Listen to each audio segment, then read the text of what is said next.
Hello, everyone. This is Lisa Wozniak with Woz Marketing, coming to you again for another episode of the Private Practice Owner of the Month. And with me today, we are celebrating the wonderful Katie Lemieux. Katie Lemieux is the joint venture partner of the Private Practice Startup, a company that is focused on helping private practice owners build, grow, and sustain a profitable private practice. So welcome, Katie. We're so thrilled to have you today.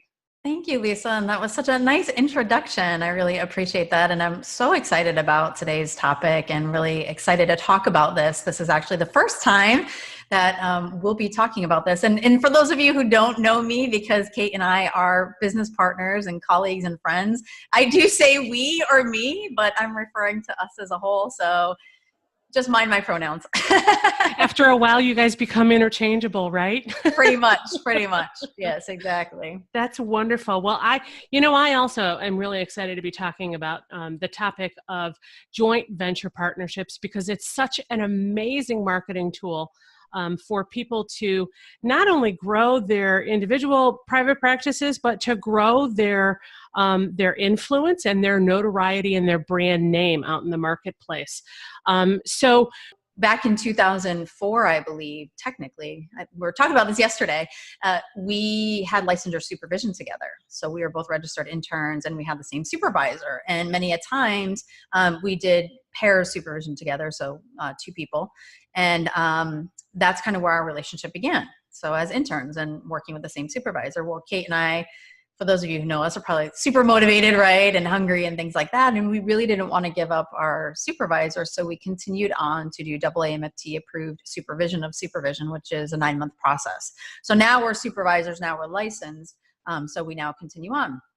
So during that process, the Broad Association for Marriage and Family Therapy board had kind of gone under for a few years. And our licensure supervisor said, I think that you guys should resurrect it. And she asked us and another colleague of ours. And there was some like arm twisting. And, you know, I think I like to play the victim, but totally a participant. So we resurrected the board. And initially I started out as a board member, and the vice president at the time, she resigned very quickly and Kate was the president. So she had said, you know, would you be the vice president? And I said, sure. So she was president and I was vice president. And, you know, my story like starts way back when I was like 26 years old in regards to working in management. And I always say I went from a micromanager, not trusting my staff, not knowing how, to really becoming a true leader. And that was a lot of personal and professional work that I had to do. And I really believe that a leader of a company, you have to constantly look at yourself. You know what I mean? So I had great knowledge and experience of leading and guiding people and really helping them, you know, serve their purpose, but also living into the lives that they desire. And Kate and I realized that we worked so well together. It was definitely very, I guess, business-like in the sense that we are clear. There was clear expectations. We knew how to get people to get things done. It wasn't emotional at all. We knew how to both, you know, move a team forward. And we had a lot of great success volunteering to be part of the board for 3 years. And then Kate had said to me, she's like, you know, I know that you love to do trainings and I've watched your trainings and I really like how you do them. I'd love to do a training with you. And I said, okay. And we actually both were supervisors and wanted to create the then 16-hour supervision course here in Florida, which is now 12 hours. And so we took 1.5 years creating the course. So we decided to do that. And we said, well, if we're going to do this and bring in money, we should probably get incorporated. So initially our company was K2 Visionaries. So K2 stood for Kate and Katie, but also K2 being the second highest peak in the world, as we realized when you grow a business, it's really like scaling a mountain. So there's a dual meaning there. And then back in 2006 in January, we wanted to go global. So we have a fictitious DBA, whatever. So K2 Visionaries is our legal name. The Private Practice Startup is now what we are known as. And so we went global with our podcast, and now we serve therapists around the globe. So that's our story. So for people who may not be familiar with the concept of a joint venture business partner, what would you say the benefits are of being in a partnership? Some of the benefits I would say is, sharing the responsibility. When we get, not so nice, when you get haters or emails or stuff like that, like being able to share that with someone, like someone goes through that with you. It's not like your spouse who's not really attached to your business. So you could talk through that, and that's great. Another thing is we have different strengths in different areas. I wear more of I love to do the presentations. That's really exciting for me. We're both really great at marketing. I do a lot more of the copywriting. I do all the financial stuff, where she handles a lot of the tech stuff. So it's really a nice marriage in regards to a lot of that we play on each other's strengths. We outsource the things that we can't, or not good at. And yeah, I mean, there are so many benefits. It's because you reap the consequences and the rewards of your business with somebody. It's really a marriage.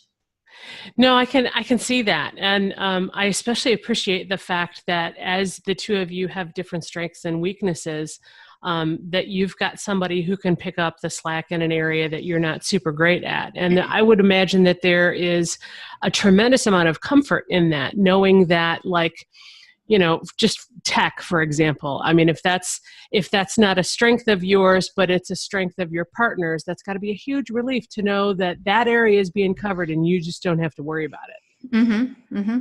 Absolutely.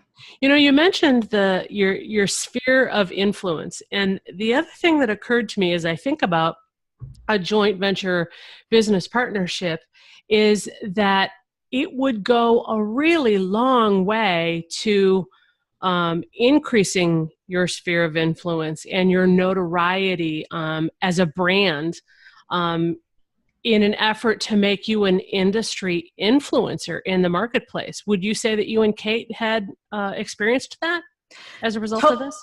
Yeah, totally. And it's very humbling and weird, because sometimes we'll be out in public and people have approached us, whether we're together or not. And they're like, oh, Kate, like they're so excited, and we may have met them before, or we may have not. And it's always just a really humbling experience. And, we get emails and stuff constantly. We just got an email recently, like, I built my entire practice off your podcast. Like, wow, that's really like touching. Like, you don't realize how impactful you are, through the podcast or whatever people do through offering free information. So there's definitely that there, you know what I mean? And it's interesting and weird all at the same time. It's exciting, but it's also very humbling. I just feel like I'm just a regular person. You know what I mean?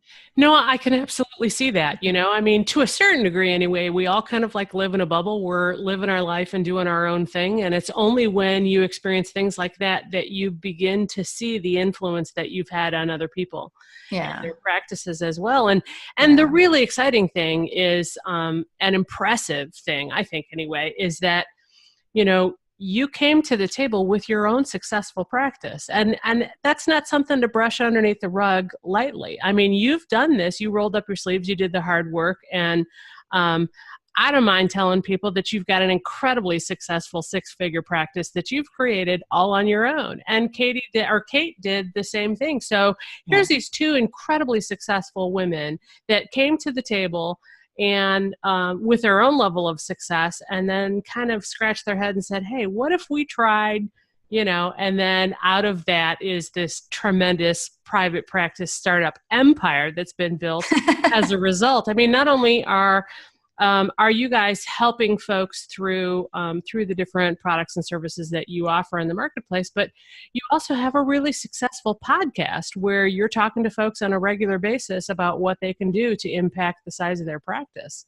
Mm-hmm. What advice would you give to somebody who's maybe thinking, God, I don't know, is a joint partnership for me? Is that something that I should consider? Or, all right, I want to dive in head first. What should I know? What advice would you give to somebody who's maybe contemplating that?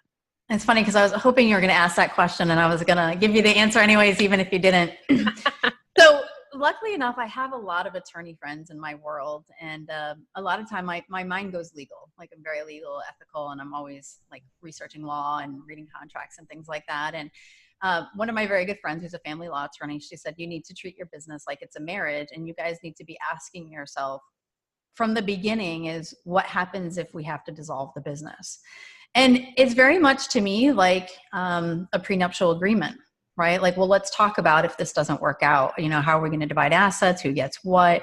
And I think when we place ourselves in conversations that feel a little bit uncomfortable, right? Like maybe about like planning our own funeral or something like that, it really brings a lot to the forefront and we begin to talk about it. And so Kate and I had a really great conversation about, okay, so what would happen if we decide, we dissolve, or what would be the reasons we dissolve, and how do we handle that, and who gets what, and if I want to continue on, then what, or if you want to continue. So it was just this great way to have a conversation, but we also had conversations about, well, what happens if we don't agree on something? Well, what happens if we get upset at each other? Well, what happens if, one person's not pulling their weight? Like, how do we deal with that? And we just said, well, we'll have a conversation. And if we can't get that resolved, maybe we'll engage a third party to just help us through that. And interestingly enough, none of that stuff has ever happened. So, I'm a firm believer is when you just like put that stuff out there and get everything out on the table, what you're working with. Of course, over time, things change, and also, life changes and switches and stuff like that. But that was really helpful advice. And I think a lot of times, and also having then an actual joint venture partnership agreement and writing and stuff like that, or operating agreement or whatever it is. So it's there. So you guys both feel protected and comfortable with that. But that was really helpful. I love that. I mean, I love that you're not just relying on a legal agreement, but you're combining a legal agreement with continuous communication. Mm-hmm. To make sure that, nothing is swept underneath the rug and nothing is left unsaid. And, that's so powerful. I love that. Yeah. And interestingly enough, our relationship started out more a business. It wasn't like we were friends and then decided to have a business, as we already had those boundaries kind of in place. Like we weren't very close, you know what I mean? We knew each other and each other's family and stuff like that, but that developed more over time. And also too, I would say is, your business partner or your joint venture partner is basically your marriage partner. You just don't have sex with them, right? It's very intimate relationship because there's stuff that happened in Kate's life. There's stuff that happened in my life that totally impact us. And we kind of have to put it all on the table and be like, hey, this is what's going on. And this is why I haven't been, really responsive in the last 2 weeks, or I need a break. Or, there's many times I used to go through these cycles where I'd get so excited, right? And I get excited and I start taking on a lot of things, and then I get really overwhelmed, and then I'd go into the screw-it-alls, and it would like last 2 to 3 weeks. And I was like, doing the minimal work, and then I'd reemerge. I finally broke that cycle after many years, but to just, and that's what I'm talking about, like total awareness is like, you have to be really aware of yourself and what's going on, and be vulnerable enough and secure enough to share that with your partner, and have your partner receive that and be like, hey, I got your back, or that's okay. Or, yeah, I noticed you're not feeling well. It's okay. If you need some time, cool. So that's just been, I'm so grateful for Kate. I can't tell you. And we tell each other this all the time. It's just, I wouldn't have chose anyone else. I love that. And I just want to hang on that for just a second. Being vulnerable enough and being secure enough to have that conversation.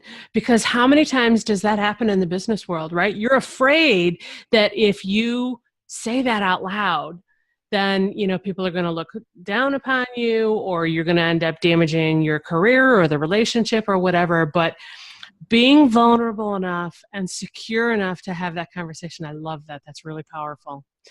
So, Katie, how can people who want to learn more about you reach you? So privatepracticestartup.com. That's definitely one of the ways. I also have my own private practice, which is family and couples counseling, specializing in couples, specifically affair recovery and betrayal recovery. So that's what I do in office, face-to-face, locally. And then, of course, Private Practice Startup is for therapists to help brand themselves across the globe and grow their dream practice. Fantastic. Well, listen, folks, we're going to go ahead and provide links in the show notes for this, as well as I'm sure that you've already seen it come across the bottom of your screen. But Katie Lemieux of the Private Practice Startup, thank you so much for sharing your knowledge with us today and the impact that this incredible marketing venture has had on your life and Kate's life, and your impact in the marketplace with your practices. It's been a pleasure to have you. Folks, this is Lisa Wozniak with Woz Marketing for another episode of the Private Practice Owner of the Month with Katie Lemieux. Hope you all have a great day.